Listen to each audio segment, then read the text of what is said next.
Good morning. Thought I'd take you on another garden tour today. This time we're sort of on the other side of the property. We call this the rose garden, and you can see we've Farmer Jim built this pergola back a couple of years ago, and it finally is complete. We've got this really old Clematis montana that's actually been in the garden for I don't know, probably 30 years or so. And so it ended up being laid on the ground for a while the pergola was being built. But it's back, and it's going to probably bloom in the next couple of weeks as soon as we ever get the sun back again. And of course over here, we'll just walk through here. I always wanted to be able to see the other side of the lot, not that pea gravel, the big pile of pea gravel. Hopefully we'll soon move that somewhere. We haven't decided where yet, but that's coming. So in the rose garden here, you can see it's lots of spring color. I've added a few roses in here, not a lot. I mean, I've got this one that actually was from my mom's home, and it's nice to have something to remember her by. It's just a pink rose, and I don't know what the name is. It could be a Queen Elizabeth, but it doesn't go quite as tall as Queen Elizabeth, so quite a nice rose. Has some problems with black spots, so that's always a concern. You can see we've got lots of tulips in the garden, and these are from the year that I grew or I bought like 750 bulbs. I was thinking it was a lot of work to put them in. And then I've also interspersed lavender in here, because lavender, I thought, is a nice scented plant to have in the garden. There's a few narcissus in here. There's a butterfly bush over there that I kind of cut back pretty hard this year, so hopefully that'll have some nice blooms on it later on. Considered invasive, but haven't had it reseed in my garden, but it may end up coming out if it doesn't perform. It's not performing that well. Neither of mine are performing that well. So anyway, take a look down here. I've got another pink rose kind of tucked in behind the tulips. You can hardly see it. You can just see the new growth that's on it right now. And this whole bed will be full of alliums and peonies and all sorts of different plants are coming up in here. I've got hollyhocks in here. So much to come up yet. And after the alliums bloom, then I've got geranium and folkard in the background. You can almost see the leafy green, or almost a chartreuse green leaf that's on it, and that's the sign of the new growth.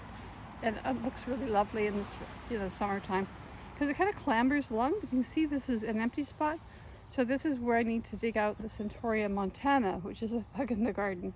As you know, it spreads by seed, it spreads by roots, and I want to take that out. It makes a nice cut flower, but you know what? Sometimes you get too much of it, right?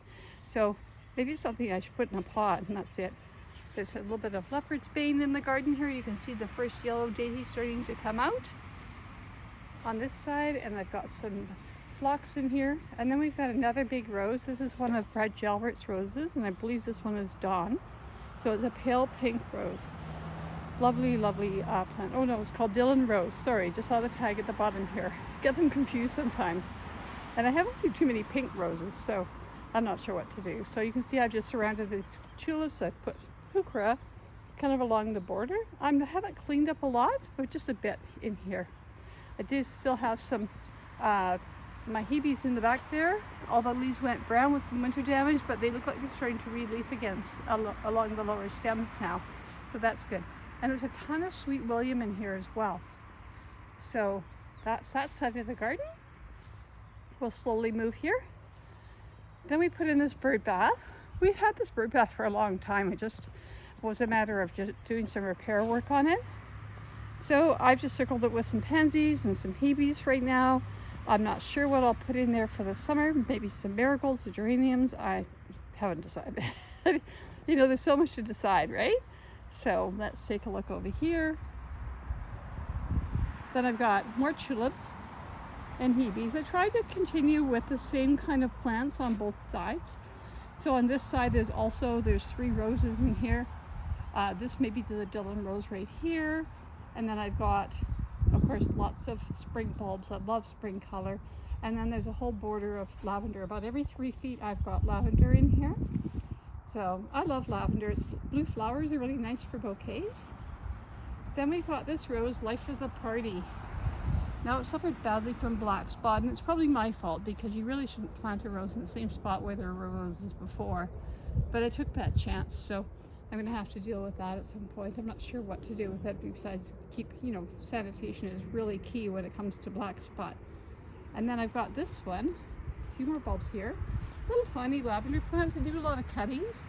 So you can see some of these plants are really young, so it'll take a while. And then I've got a climber here. Now, not a climber in the sense that it's going to be like 20 feet high. It's only 8 feet high, but it has, this is quicksilver and has most beautiful, beautiful purple roses on blooms. And so it's a lovely, lovely plant. Anyway, that's just a short tour of the rose garden. I'll just kind of turn around. You can see my new kitchen garden over there. And I love the whole view of it. You can see I've got a new garden in the background there. I haven't quite finished that, and so that'll come together. It'll come together pretty soon. So hard to get our yard in one picture, but anyway, this is probably a good view. You can see the Winslow garden in the back, and we call this the Taylor Rose Garden in the front here where the bird bath is, and along the sides here, the pergola. Anyway, I hope you have a great Sunday, and I'll talk to you soon.